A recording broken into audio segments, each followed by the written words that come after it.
প্রশ্ন শুরু করতে পারি? জি ডক্টর নায়েক, প্রথমে আমি বলতে চাই আপনার সামনে দাঁড়াতে পেরে আমি সম্মানিত বোধ করছি।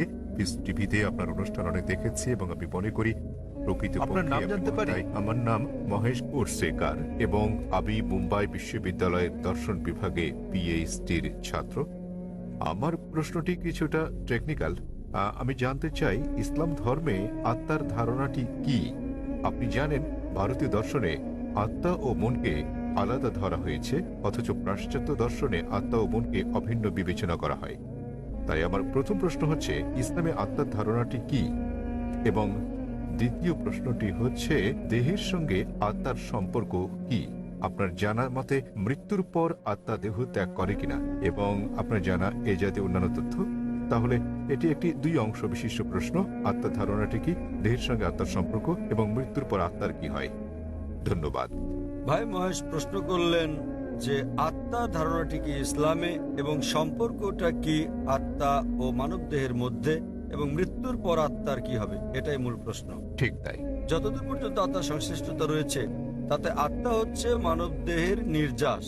আল্লাহ সুবহানাহু ওয়া তাআলার অন্যান্য সৃষ্টির তুলনায় মূল গুরুত্বপূর্ণ বিষয় এটা। সর্বশক্তিমান ঈশ্বরের সৃষ্টি, মানুষের সঙ্গে তাদের বড় ধরনের পার্থক্য হচ্ছে এই আত্মা, এবং এটাই হচ্ছে সারাংশ যা একজন ব্যক্তির মৃত্যুর পরও থেকে যাবে। পরে এটা আলোচনা করব।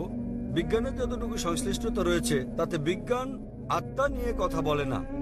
এখনো বিজ্ঞান সে পর্যায়ে পৌঁছেনি যে পর্যায়ে পৌঁছলে আত্মার অন্তঃসার রহস্য উদ্ঘাটন করা যায়।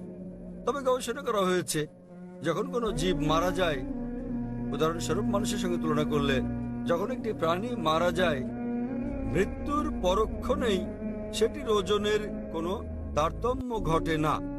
তবে যখন আমরা একজন মানুষের ওজনের বিষয়টি বিশ্লেষণ করি, যখন তার জান কবজ করা হয় এবং সে মারা যায়, তাৎক্ষণিকভাবেই তার ওজন কমে যায়।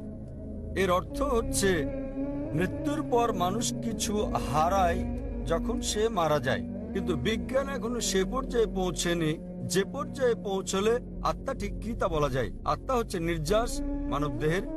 পবিত্র কোরআনের সূরা আলে ইমরান অধ্যায় নম্বর 3 আয়াত নম্বর 185-তে আল্লাহ তাআলা বলেন, কুল্লু নাফসিন যায়কাতুল মউত। প্রত্যেক আত্মাকে মৃত্যু স্বাদ গ্রহণ করতে হবে।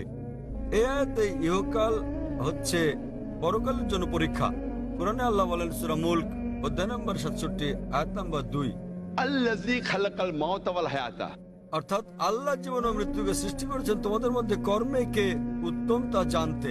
তাই এই পার্থিব জীবন পরকালের জন্য পরীক্ষা, এবং প্রত্যেক আত্মাকে মৃত্যুর স্বাদ নিতে হবে। একজন মানুষ মারা গেলে তার আত্মা দেহের মধ্যে থাকে না।